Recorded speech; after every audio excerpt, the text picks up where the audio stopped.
En politique, rien n'est plus difficile à garder qu'un secret.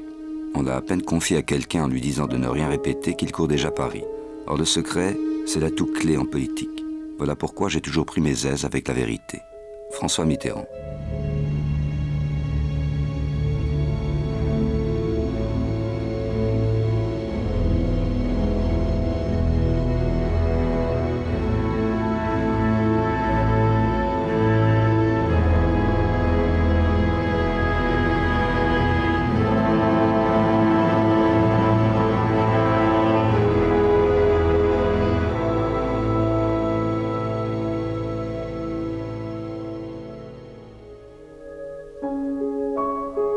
La mort de François Mitterrand le 8 janvier 1996 n'était pas en soi un événement politique.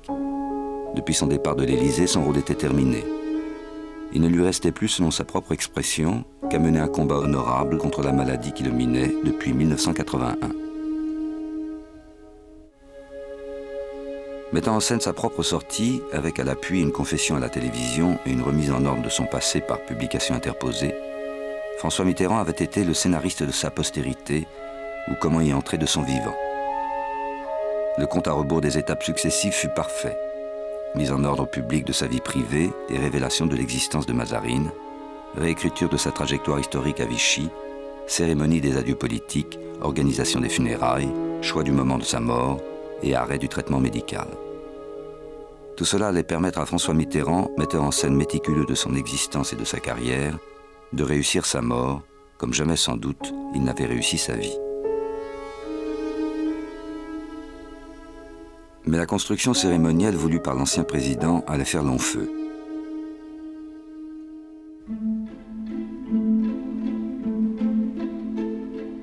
Au lendemain des obsèques, Libération, à la une, publie une grande photographie de l'homme déchu par la maladie, l'autopsie d'un mensonge. 2 jours après la mort de François Mitterrand, Le Monde avait déjà révélé que le président de la République était atteint d'un cancer depuis le début de son premier septennat. Le lendemain, on apprenait qu'il avait choisi d'arrêter son traitement et que le déroulement des cérémonies avait été entièrement préparé.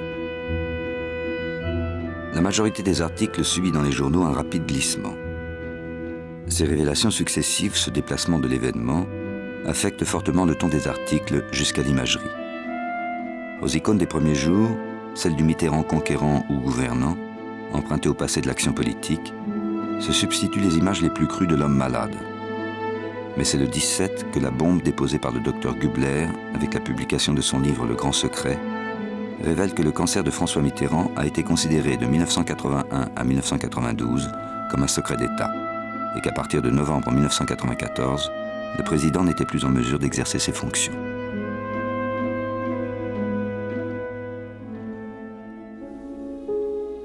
Dès l'annonce de la disparition de François Mitterrand, s'ouvrit la grande foire aux hommages de tous bords. Le moment de la mort est devenu celui de l'absolution.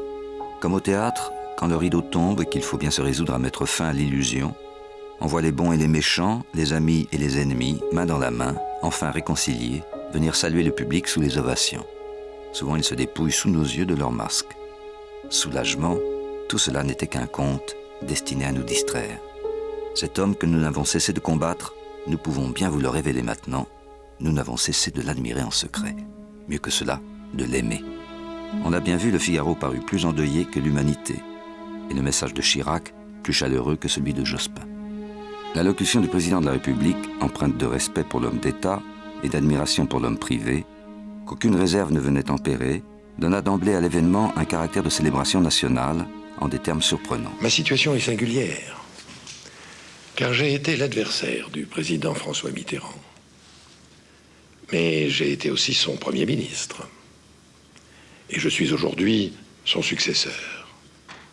Tout cela tisse un lien particulier où il entre du respect pour l'homme d'État et de l'admiration pour l'homme privé. Jacques Chirac terminait son discours en déclarant « À l'heure où François Mitterrand entre dans l'histoire, je souhaite que nous méditions son message. » Hommage qui contrastait singulièrement avec celui de François Mitterrand, qui s'exprimait ainsi 4 jours après l'annonce du décès de Georges Pompidou. Je ne puis me défaire d'une certaine pitié pour ce mort, oublié avant d'être enseveli. Que laissera-t-il à la mémoire de son temps, rien ou si peu. La France pense déjà à autre chose. Oubliez cette quasi-profanation de la mémoire de Pompidou en clin d'œil. Jacques Chirac, chef du parti gaulliste et ancien proche de Pompidou, nous invitait à méditer le message mitterrandien.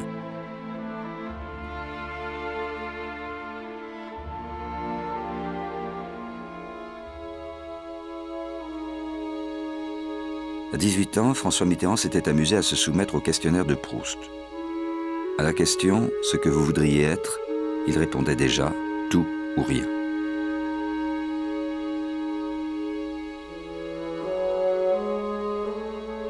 La promesse d'une totale transparence faisait partie des 110 propositions du candidat à l'élection présidentielle et s'inscrivait dans une démarche de rupture avec les gouvernements précédents. Impressionné par la fin pitoyable de Georges Pompidou, François Mitterrand prit dès son arrivée à l'Élysée au printemps 1981 l'engagement de faire publier chaque semestre un bulletin de santé qui dirait clairement aux Français l'état du corps du chef de l'État. Il paraît qu'il y a beaucoup de chefs d'État qui sont malades. Et j'ai l'impression que beaucoup voudraient m'ajouter à la liste. Mais je reconnais qu'il m'arrive d'éternuer et que l'autre jour, après avoir fait des gestes inconsidérés, une occupation tout à fait louable, caractère sportif, je me suis un peu tordu une vertèbre. Au-delà, je ferai connaître tous les 6 mois, par un bulletin officiel, l'état de ma santé. Cette obligation morale, François Mitterrand l'a violée dès la première année par le plus grand mensonge d'État de son double septennat. Des décennies de dissimulation, de fausses nouvelles, là même où l'on avait annoncé la transparence. Le docteur Gubler écrit « François Mitterrand a voulu faire croire que la publication régulière de bulletins de santé avait une vertu politique. Or, ce système ne rime à rien. C'est une tromperie, une fausse bonne idée qui s'est retournée contre lui avec une rapidité qu'on n'aurait jamais pu imaginer. Il l'a reconnu devant moi. Quelle erreur! La médecine avait été prise au piège, dévoyée de son rôle, au profit de l'intérêt politique. Je n'ai été qu'un pion qu'on manipule. » La République mitterrandienne s'installe dans le mensonge d'État. Avec son patient, le docteur Gubler signera 22 bulletins de santé mensongers jusqu'à ce que la maladie soit officiellement reconnue. La nature même des révélations du médecin personnel du président ont brutalement mis à nu les lacunes professionnelles et l'aptitude à la dissimulation des journalistes, des hommes politiques et du corps médical. Une étude reste à faire sur les conditions dans lesquelles des informations explosives ont pu passer pour des rumeurs sans fondement, relevant de la désinformation, et sur les conditions dans lesquelles les médias ont abandonné le sujet. Un journaliste écrivit « En vérité, le président dispose sans interruption depuis 14 ans de la presse la plus docile, révérencieuse, disciplinée jusqu'au mutisme, qui puisse se trouver dans le monde depuis la disparition de la Pravda. » En novembre 81, 6 mois après l'élection de François Mitterrand, l'hebdomadaire Paris Match divulgue, en évitant soigneusement le mot cancer, à quels examens médicaux le nouveau président avait dû se soumettre au Val-de-Grâce. Seul François, sous le titre La Rumeur, reprend les informations de son confrère, provoquant un démenti de l'Élysée. C'était des informations qui étaient strictement confidentielles au Val-de-Grâce et qui ne pouvaient être fournies que par le service de santé des armées. Quand je dis le service de santé des armées, c'est parce que je ne sais pas qui est-ce. Ce que je sais, c'est que c'est sorti de cet hôpital. Bon, personne s'en est d'ailleurs préoccupé de savoir d'où ça venait, comment ça venait, mais on ne rentre pas dans un hôpital militaire chercher des documents si on ne fait pas partie des services, c'est pas possible. C'est très intéressant de voir ce que disait la presse à l'époque, en 81. Moi, je l'ai lu comme vous et je me place là du côté du lecteur de Match. Je vois une voiture entrer au Val-de-Grâce et puis je vois tout un article à l'intérieur qui laissait penser qu'il y avait une maladie grave. Puis après, c'est le blackout. Donc pourquoi, ça vous interrogez les journalistes d'investigation. Encore une fois, moi je suis extrêmement favorable et je défendrai bec et ongle le secret médical, autant le journaliste d'investigation doit faire son boulot. Et il doit dire ce qu'il pense, et s'il y a des informations qu'il croit utile de divulguer, qu'il les divulgue. S'il veut les masquer, s'il veut faire des rétentions d'informations, qu'il le fasse. Mais qu'il ne vienne pas nous dire qu'il ne savait rien. certains ont décidé de ne pas parler. Pourquoi y a-t-il eu cette espèce de chape de plomb, si je puis dire, ou non, c'est pas une chape de plomb, parce que chape de plomb voudrait dire qu'on pourrait le soulever. Il y a plutôt cette, non plus désinvolture, mais cette espèce de balayage, si je puis dire. On a éjecté le problème. Il y avait, c'est vrai, en 1981 et début 82, dans le Paris médical, des rumeurs, mais des rumeurs, sans plus. Et ces rumeurs se sont éteintes. Mais il y a eu des rumeurs, c'est vrai.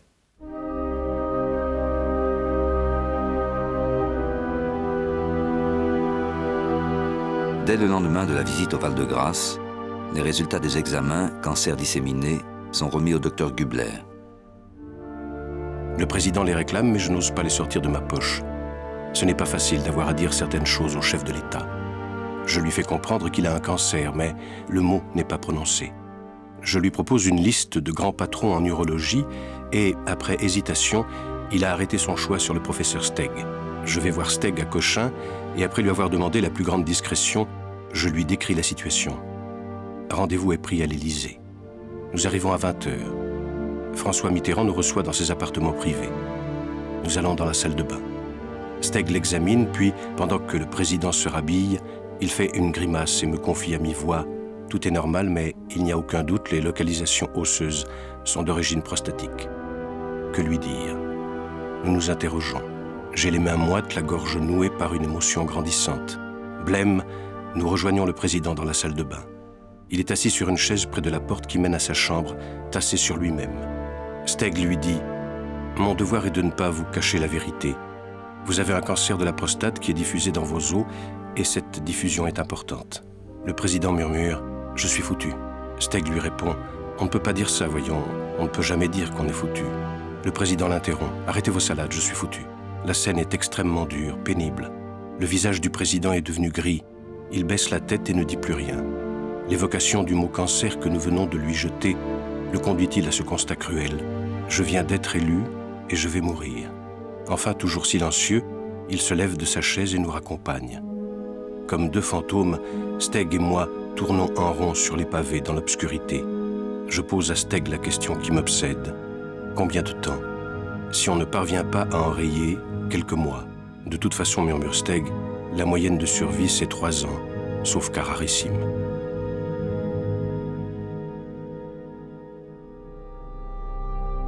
Quelques jours après les révélations du docteur Gubler, une journaliste de l'événement du jeudi met en doute son récit et révèle que François Mitterrand avait été soigné dès 1978 à Lyon. 3 ans plus tard, il ne pouvait s'agir que d'une récidive de la maladie. Le professeur Steg n'aurait donc examiné qu'une prostate déjà irradiée des années auparavant. Mais aucun autre média ne reprit l'information. François Mitterrand contribue au brouillage des pistes en instrumentalisant informations et rumeurs. À l'allure où ça va, j'avais promis un bulletin de santé une fois tous les 6 mois. Je m'aperçois qu'il va falloir que j'en fournisse un tous les 6 jours. Soyons raisonnables. Bulletin de santé tous les 6 mois, bon, c'est déjà un rythme accéléré par rapport à mes prédécesseurs. Il s'est retrouvé, et ça on en avait plusieurs fois discuté ensemble, il s'est retrouvé, m'a-t-il dit, piégé.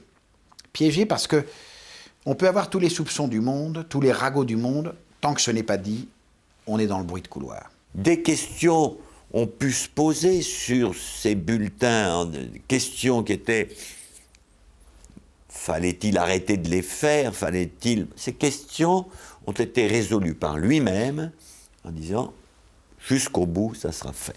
Bah, vous savez, les médecins peuvent, comme les avocats, comme les juges, comme n'importe qui, peuvent faire défaut. Moi, je ne suis pas favorable. Je suis même tout à fait opposé à ce genre de manipulation. On ne doit pas, quand on décide de donner son état de santé, on ne doit pas se reposer sur un faux signé par un médecin pour le crédibiliser. Je crois que c'est monstrueux, en fait, c'est monstrueux de faire ça. Entre le non-dit et le mensonge, il y a un pas important. Et on a le droit de ne pas dire. Je crois que là, ça fait partie de la première des libertés humaines. On a le droit de ne pas dire.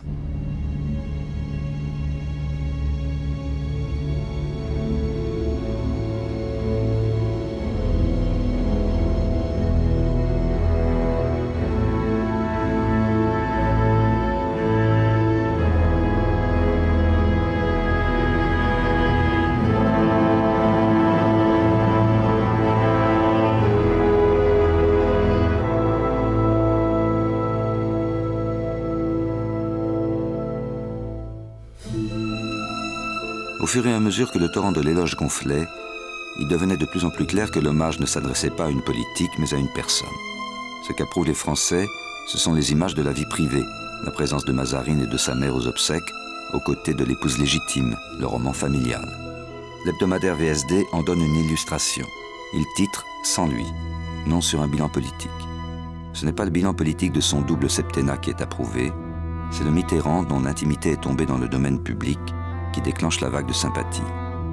C'est une autre image qui est ici recherchée, qui relève de la presse people. La popularité posthume de François Mitterrand n'est précisément possible que parce que le personnage est passé de la rubrique politique à la rubrique vie privée. Son histoire personnelle l'a emporté aux yeux des Français sur son histoire politique. L'intérêt manifesté par les Français pour la révélation tardive des petits et grands secrets de cette vie de cour au palais de l'Élysée s'apparente à l'intérêt porté par quantité de gens à la vie des cours européennes.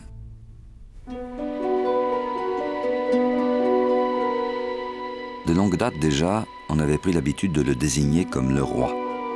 Le mot était passé du ton ironique au registre soutenu avec une note d'emphase respectueuse. La France, ce pays régicide, a toujours lorgné avec attendrissement vers les familles royales voisines. Sous François Mitterrand Ier comme sous François Mitterrand II, il y a en effet une vie de cour avec ses favoris et ses chutes, ses élus et ses suicidés. Le reste avait suivi, château, courtisans, privilèges, maîtresses. Personne en ce pays républicain n'avait protesté contre ce retour mi-parodique, mi-nostalgique de l'Ancien Régime. Tout, dans le cas de François Mitterrand, écrit Paul Lyonnais, invitait à l'histoire comparée.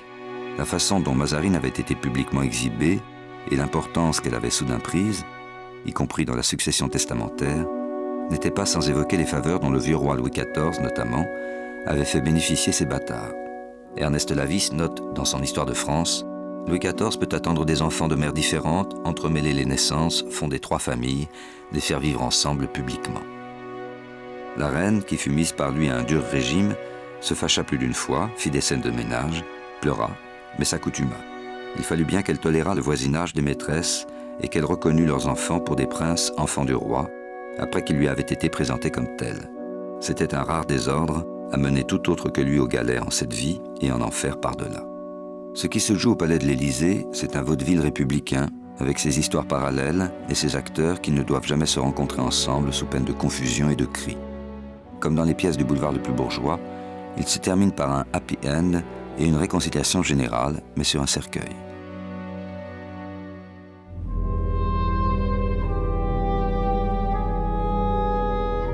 Qui dois-je avertir? Que dois-je dire? La réponse du président tombe comme un coup près. Rien. Qui peut m'aider dans votre entourage familial? Personne. C'est du théâtre, de la tragédie. Je me retrouve terriblement seul. Je suis pris au piège, plongé dans un mensonge dont je ne sortirai que 15 ans plus tard. Le malade a décidé de mentir, d'abord à lui-même, ce qui est humain, ensuite aux autres, puisqu'il m'annonce en décembre, au moment où je dois rédiger le 2e bulletin de santé, de toute façon, on ne peut rien révéler. C'est un secret d'État. Et il ajoute, pour que tout soit bien clair entre nous, vous êtes liés par ce secret. Il avait fait son choix sans la moindre hésitation.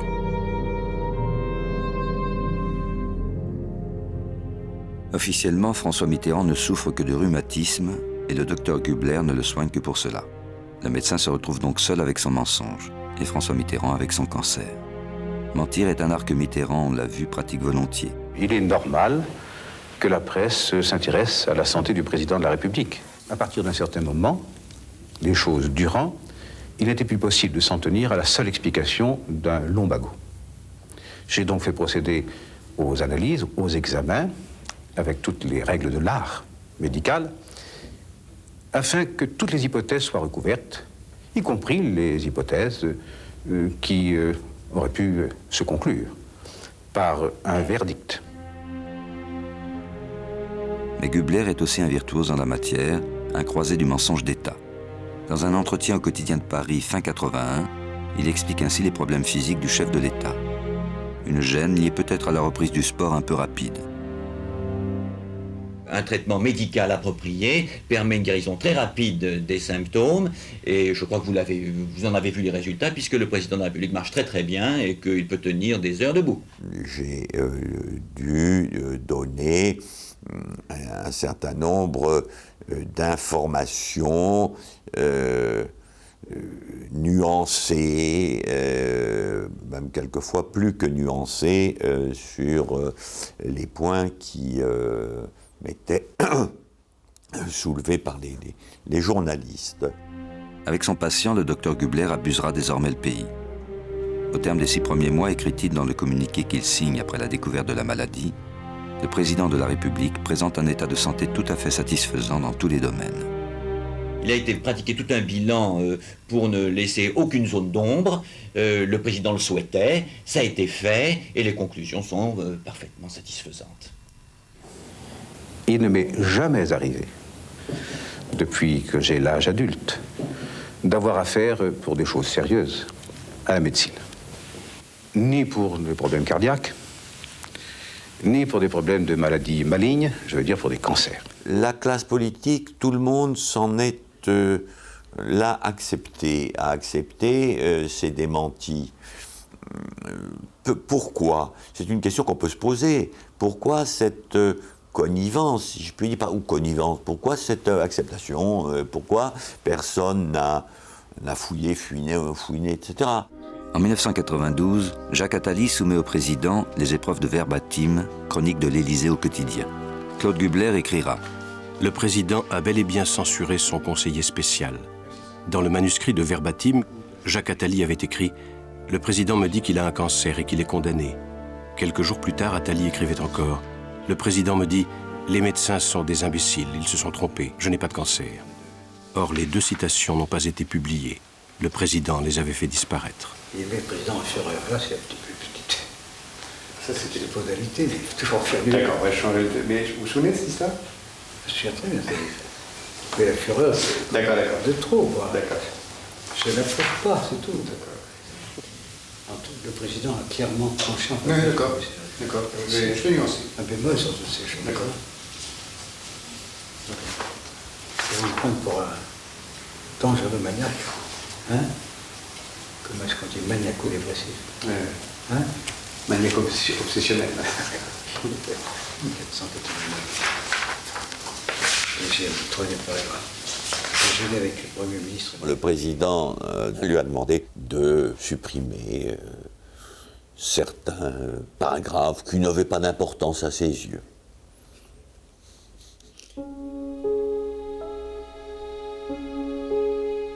Ce qui permet le maintien du secret sur le véritable état de santé du président, c'est qu'une quinzaine de personnes seulement a été mise dans la confidence. Ses médecins, bien sûr, et ses alliés du premier cercle. Pendant 10 ans, une organisation quasi clandestine a veillé sur la santé du président. En même temps, la très lente évolution de la maladie et l'absence de nouveaux symptômes finissent, semble-t-il, par persuader Mitterrand que ce cancer a disparu. Les médecins qui le soignent estiment prodigieux qu'il ait survécu jusqu'en 88, et c'est avec stupeur qu'ils apprennent sa décision de se représenter pour un second mandat. Mitterrand, dans la toute-puissance du patient qui a vaincu sa maladie, estime qu'il est le seul candidat capable de gagner. Êtes-vous à nouveau candidat à la présidence de la République? Oui, Vous avez mûrement réfléchi? je le crois. Steg estimait qu'avoir survécu jusqu'en 1988 était déjà miraculeux. Nous pensions tous les deux, pourvu qu'il ne se représente pas. La retraite du président était synonyme de retour à la paix, alors que continuer, c'était l'enfer. On doit croire que pour savoir s'il était capable de diriger le pays pour une nouvelle période de 7 ans, François Mitterrand a consulté ceux qui le soignaient. Or, il ne m'a jamais rien demandé. Et il n'a pas interrogé Steg. Il a persévéré dans le mensonge à l'abri de ses bulletins de santé semestriels. En 1988, confiera plus tard François Mitterrand à Franz-Olivier Gisbert, je me disais qu'il ne fallait pas me représenter. Et puis, je n'ai pas résisté à l'attrait du pouvoir, l'attrait de la facilité. Je me disais, je les battrai.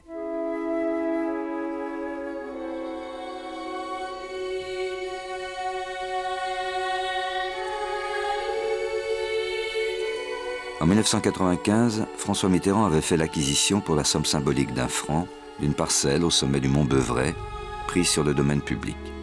Daniel et lui l'avaient choisi pour lieu de leur sépulture commune. Il est permis d'y voir un peu plus qu'une manifestation d'orgueilleuse solitude, l'esquisse d'un culte unissant la dévotion à sa personne disparue.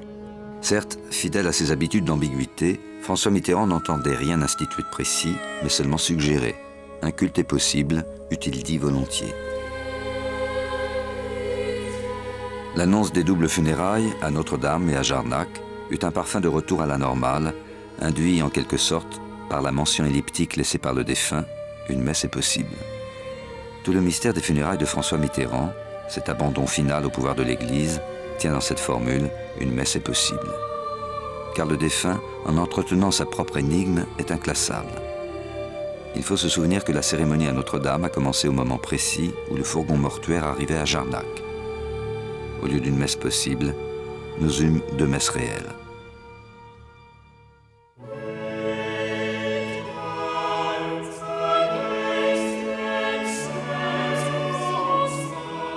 Le défunt avait lui-même, à la page 3 de son testament, décrit minutieusement les lieux où l'on pourrait désormais se retrouver pour évoquer son souvenir, choisissant les stations et disant les règles fondamentales qui organisaient une sorte de culte maraboutique autour de sa dépouille. Il ne craint pas, à la fin de sa vie, de multiplier les phrases à double entente, appliquant cette stratégie de l'ambiguïté qui lui avait si bien réussi dans celle de la politique. Ainsi de son dernier message de Nouvel An. Je crois aux forces de l'esprit et je ne vous quitterai pas. Une telle phrase, qui ne manqua pas de stupéfier quelques observateurs, tolère à la rigueur une interprétation profane, à savoir la permanence de son message politique au-delà de sa mort. S'il ne s'était agi que de cela, il se serait contenté de souhaiter que les Français restent fidèles à un tel message. Mais non, c'est lui qui leur demeurerait proche grâce à une présence supranaturelle. Du reste, il n'avait pas dit « je crois à la force des idées », mais bien « je crois aux forces de l'esprit », que l'on peut écrire à sa guise avec ou sans majuscule. Comment ne pas se rappeler le Christ prenant congé de ses disciples ? Voici que je suis avec vous jusqu'à la fin des temps. Simple coïncidence ? C'est peu probable de la part d'un lecteur assidu de la Bible. Mais il y a plus. La dernière parole de François Mitterrand, rapportée par le docteur Tarot, qui l'assistait dans ces derniers moments, était à nouveau une parole proprement christique. Comme celui-ci l'avisait que de l'avis du corps médical, il n'y aurait pas de nouvelle rémission, il répond « peu importe, tout est accompli ». Tout est consommé, dit le Christ sur la croix. Si stupéfiant que cela paraisse, le dernier Mitterrand a suggéré un parallèle entre son agonie, admirablement maîtrisée, et la passion du Christ. Quelques jours après l'enterrement, dont l'ancien président avait été l'ordonnateur, avec les deux messes, les deux églises, les deux veuves, à chaque fois l'institutionnelle et la privée, l'éditorialiste de François pouvait écrire « Nous avions un saint parmi nous et nous ne le savions pas ». Le docteur Gubler rapporte cette remarque faite par le propre beau-frère du président, l'acteur Roger Hanin. Depuis son arrivée au pouvoir, plus personne ne touchait François Mitterrand. Dieu était de ce briquet ironique, mais l'était-il totalement pour ses fidèles, dont l'avaient affublé les médias ?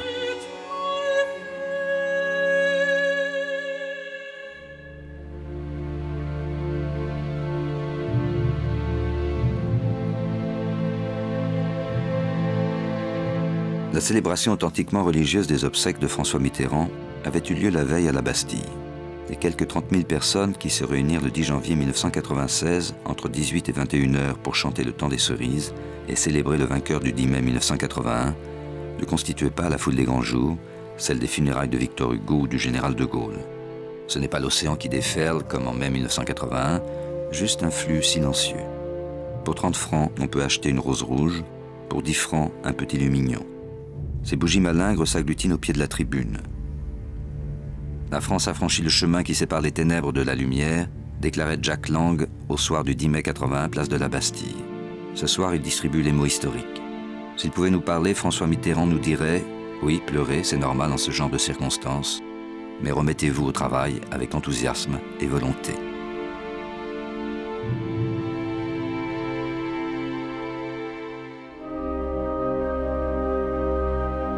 En 1990, on le sait maintenant par le docteur Gubler, François Mitterrand a voulu démissionner. À la mi-juin, je vois le président pour préparer le rituel bulletin.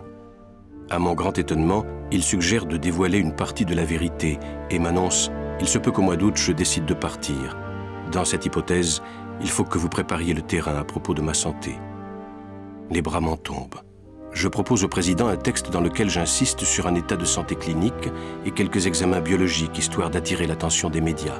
En clair, ce communiqué laisse entendre que le président est très fatigué pour une cause encore indéterminée et qu'on va procéder à des examens.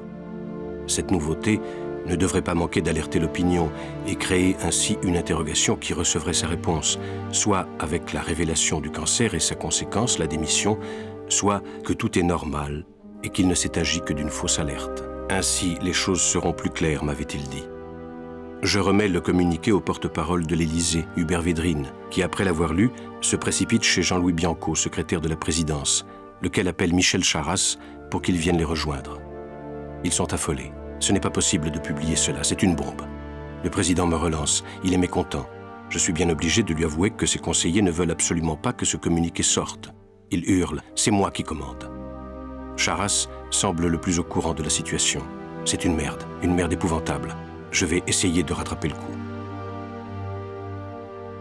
Charasse racontera plus tard à Gisbert, le communiqué était déjà au service de presse. Je remonte chez le président et lui dis « Vous savez ce que vous êtes en train de faire ? La réponse est cinglante. De quoi vous mêlez-vous ? Ça ne vous regarde pas. » À quoi Charasse rétorque vertement « Je ne serai pas complice de cette connerie. » Et il commente pour Gisbert « Si je n'avais pas rencontré Gubler, le communiqué serait parti et on aurait été dans une belle mouise. » Michel Charasse me rassure, écrit Claude Gubler. J'ai tout arrangé, tout va bien, aucune inquiétude. Finalement, Bianco, Védrine et Charasse bloquent le bulletin de santé qui ne sera jamais publié dans les termes convenus. Que s'était-il passé ? Jamais personne ne me l'a expliqué. Michel Charasse avait un poids énorme, pour rentrer pratiquement n'importe où. C'était l'éminence grise de François Mitterrand. Donc, lui seul connaît la réponse et celle qu'il a écrite n'est pas la bonne. Michel Charasse donne une explication qui fait rire tout le monde, enfin, qui fait rire tout le monde. Je crois, je le cite, là, dit-il, il avait un petit passage un peu dépressif, mélancolique, et il ne voulait plus continuer. Je cite Michel Charasse, hein. Enfin, on rigole, tout le monde rigole derrière lui. Le président de la République François Mitterrand, aurait ce type de comportement. Mais il veut faire rire, Michel Charasse. Il veut faire rire tout le monde.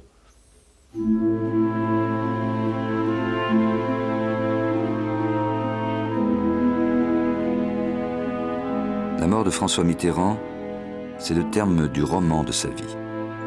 Car c'est bien la narration empruntée au genre romanesque qui semble le cadre littéraire choisi.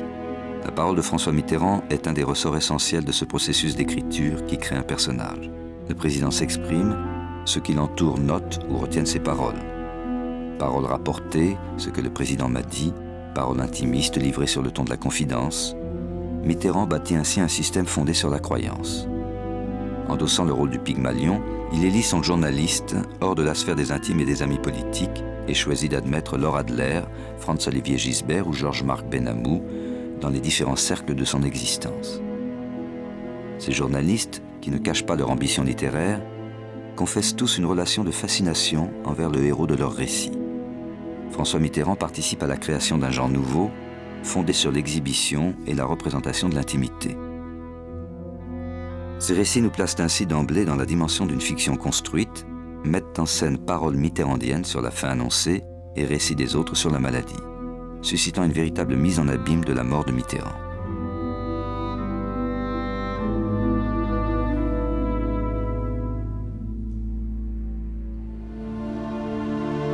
Le docteur Gubler écrit « François Mitterrand est passionné par la mort, l'au-delà, toute chose qu'il ne comprend pas.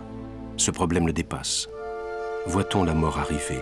Se produit-il quelque chose ? Est-on lucide jusqu'au bout ? Ou bien la nature nous protège-t-elle en permettant qu'on passe de l'autre côté sans s'en apercevoir ? » Il posait beaucoup de questions sur la mort, il s'interrogeait sur l'après et surtout sur le passage. Il y avait un film qu'il avait énormément aimé, c'était Carrington. Et il racontait qu'il avait été fasciné par le passage du poète qui meurt dans son lit et qui, au moment où il va mourir, au moment où il sent qu'il meurt, dit « Ah, ce n'est que ça ». Et ça avait fasciné effectivement François Mitterrand.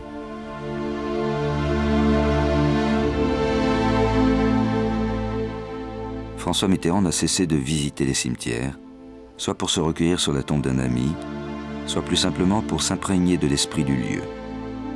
on imagine mal choisissant l'incinération. D'où l'importance qu'il attachait au rite funéraire, rite de passage, le soin minutieux avec lequel il a fixé l'ordonnance de son enterrement, allant jusqu'à choisir la couleur des fleurs qui devaient accompagner son cercueil.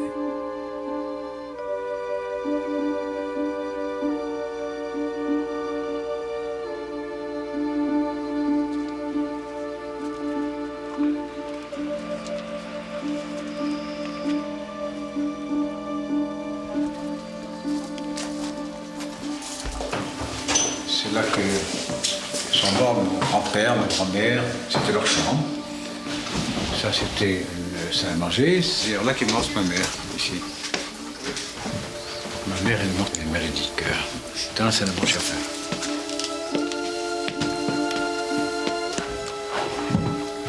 Le centre originel de la maison, c'était ça. Puisque ça, c'était la chambre de mes parents et c'est là que mon père est mort, ici.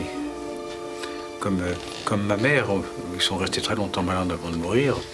Et mon père, déjà frappé à mort, il avait gardé toute sa vie. Et mon père est mort d'un cancer.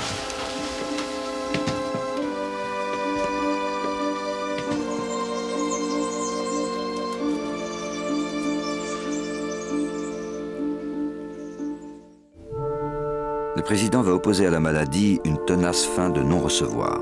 Il n'acceptera de la révéler qu'après sa première opération en 1992.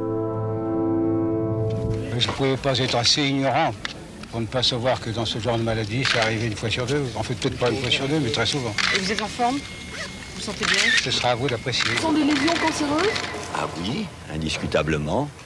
L'adénocarcinome est le cancer de la prostate. Le président avait indiqué quelle maladie il avait. On avait parlé plusieurs fois dans des interviews longues.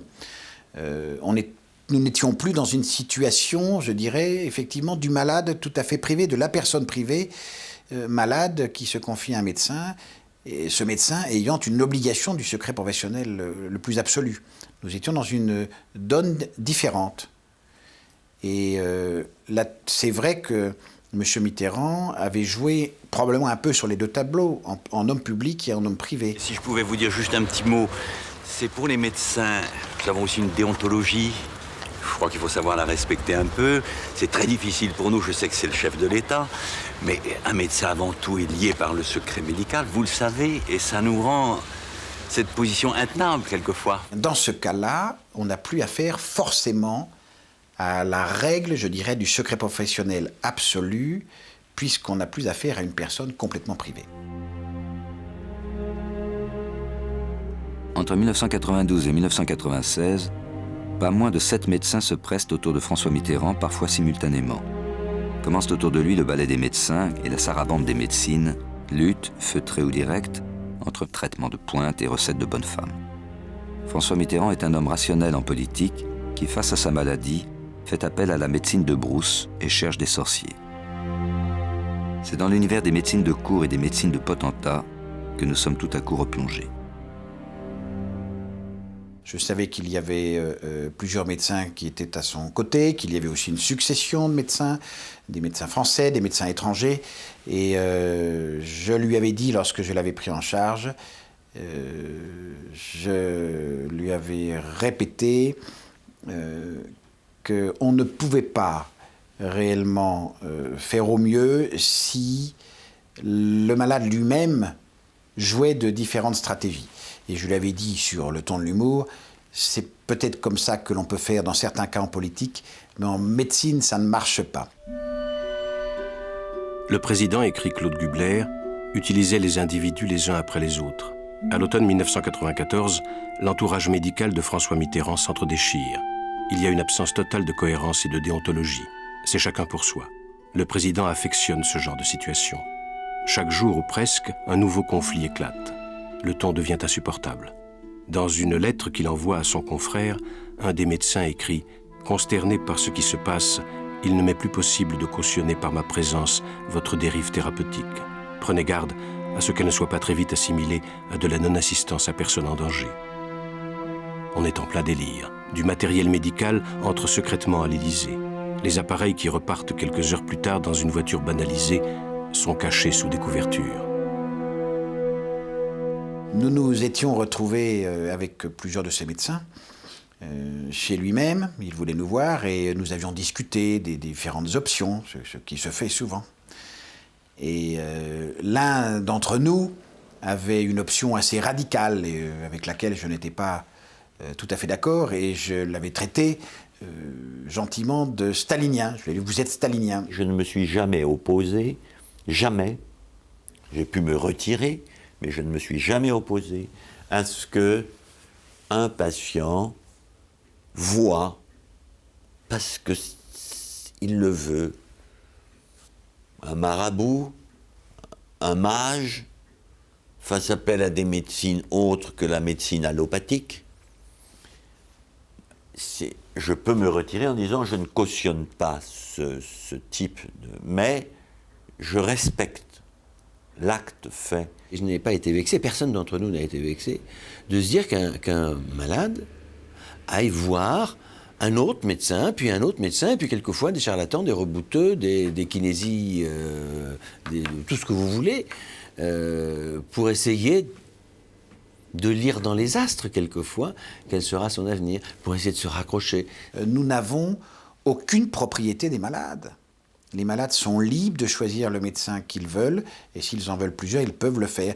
C'est vrai que ce n'est pas facile quand il y a plusieurs médecins au chevet d'un même malade, mais ils savaient très bien le gérer. Ainsi en va-t-il des médecins. La mise à l'écart du docteur Gubler a été suivie d'une noria de thérapeutes qui attend encore son Molière. Que cherchaient ces médecins auprès du prince? Qu'en faisait un homme qui les divisait, comme il avait su autrefois de façon homologue, diviser ce qu'on aurait pu croire ses amis, les socialistes?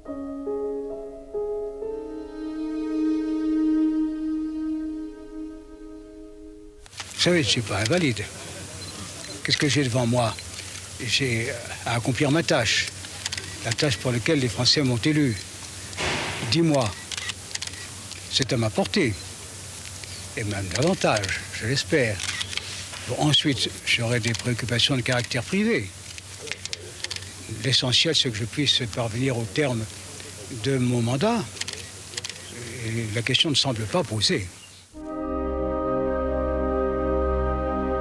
En novembre 1994, j'estimais que François Mitterrand n'était plus capable d'assumer ses fonctions. Son programme quotidien se déroulait dans son lit. Il arrivait le matin à l'Élysée vers 9h30, 10h et se recouchait jusqu'à l'heure du déjeuner. Il se faisait porter les journaux et recevait de rares collaborateurs. Comme j'étais encore l'un de ceux qui avaient accès à sa chambre, certains conseillers me confiaient un dossier pour le lui soumettre, et il est arrivé qu'il me le jette littéralement à la figure. Les parapheurs qu'on lui faisait passer restaient sans signature. Le chef du protocole s'arrachait les cheveux. François Mitterrand a même reçu un chef d'État couché dans son lit. Certains jours, il n'avait pas un seul rendez-vous. Il ne travaillait plus car rien ne l'intéressait, sauf sa maladie. Certains ministres me prenaient par le bras pour me dire en aparté « Savez-vous qu'on lui a installé un nouveau fauteuil au Conseil des ministres? C'est pour son dos. Il a des métastases. » Chaque mercredi se déroulaient des conciliabules toujours sur le même thème. Tiendra-t-il jusqu'au bout? Ne sera-t-il pas contraint de démissionner? En coulisses, on vient le voir, on s'installe dans un fauteuil à côté de lui, on lui parle. Il est allongé, en chemise de nuit, somnolent, répond ou ne répond pas. Il dort parfois, fait comprendre à l'importun qu'il l'ennuie. Seule variante, le mercredi, jour où il s'habille à cause du Conseil des ministres. C'est vrai qu'à la suite du décès de M. Mitterrand, j'avais rencontré et j'avais reçu des lettres d'un certain nombre d'anciens responsables, Premier ministre ou de présidents du Conseil constitutionnel, sur ce sujet, qui se posaient des questions. Incapacité, qu'est-ce que ça veut dire? On est incapable quand on devient fou, quand on n'arrive plus à prendre des décisions parce qu'on devient fou. Ce n'était pas le cas. Le vrai problème est, y aura-t-il un jour un président qui aura une déchéance neurologique, comme on le voit chez les gens assez âgés, qui ne lui permettrait plus d'assurer sa charge? C'est ça le vrai débat. Or, nous n'avons pas, en France et dans aucun pays au monde, il n'existe de procédure qui permette qu'un président puisse être, je dirais, destitué si l'on voyait qu'il était véritablement malade. Je pense que ça reste encore un tabou auquel on ne bouge pas, on ne touche pas, auquel on ne touche pas. Qui va aujourd'hui dire on démet le président de la République? Personne. Je crois qu'il n'y a pas de règles. Et on aimerait, en tant que citoyen, savoir comment les choses se passent. Vous m'avez demandé des nouvelles de ma santé, je vous remercie. On est toujours sensible à cela. D'ailleurs, vous voyez comme la façon de se rencontrer des Français la plus commune, la plus habituelle. Ça va, ça va. Ça va, ça va. À partir de décembre 1995, il évoque désormais couramment sa fin imminente dans des propos dont la presse se fait l'écho. Désormais, je compte en jours. Ou encore, le 23 décembre, dans un mois, je ne serai plus là. En réitérant publiquement ses interrogations sur le destin des mortels, François Mitterrand met délibérément l'art de mourir au cœur de l'élaboration de son personnage public. Je me trouve devant des échéances qui ont un rapport avec la sincérité. François Mitterrand dévoile dès lors publiquement sa souffrance, accepte l'impudeur des journalistes, expose son corps abîmé, vieilli, calciné par les traitements. Adieu les coquetteries. Il n'a plus besoin de jouer la comédie. Il souffre publiquement, nomme l'ennemi qui le mine lentement, montre la mort au travail. Il meurt à la télévision. Est-ce que vous souffrez encore aujourd'hui, j'ai envie de dire chaque jour? Oh, ça ne me regarde pas, ça. Ça ne me regarde pas. Le malade s'abandonne. La guérison devient l'affaire des autres, du médecin, de l'entourage. Chaque bulletin de santé est un rappel à l'humilité. L'accent mis sur tel ou tel organe marque le début du dépècement.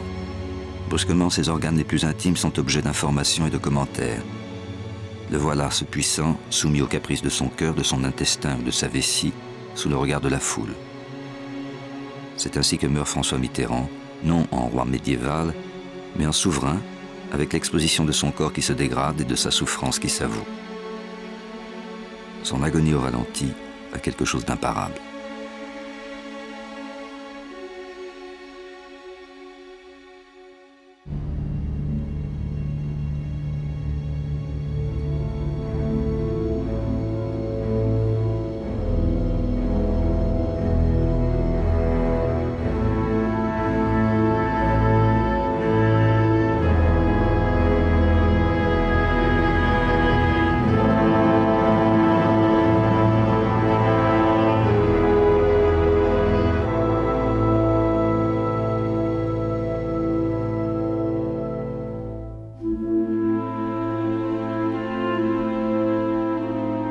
Dès la mise en vente du Grand Secret, Daniel Mitterrand utilise une procédure rare pour obtenir la saisie du livre, le référé. On ne publie pas sans risque un document qui fait du président un homme qui n'était plus en état de gouverner à la fin de son règne. Maître Georges Kijman rompt ainsi avec une tradition établie par François Mitterrand lui-même, ne jamais engager de procédure contre un article ou un livre. En dehors de quelques écrits racistes ou négationnistes, l'interdiction totale d'un livre est rarissime et viole un principe, celui de la liberté d'expression. Le livre qui s'est vendu à 40 000 exemplaires en une journée est interdit de vente. La présidente du tribunal est Jacqueline Cochard, qui connaît bien le couple Mitterrand. Elle a été longtemps leur voisine de campagne dans le sud-ouest, à Osgore. L'appel formé par l'auteur et son éditeur va permettre à l'affaire d'être jugée une seconde fois. Le magistrat est cette fois Myriam Ezrati, présidente de la Cour d'appel de Paris, et belle-sœur de Claude Estier, compagnon de route de Mitterrand depuis les années 60. L'interdiction de la vente du livre est maintenue.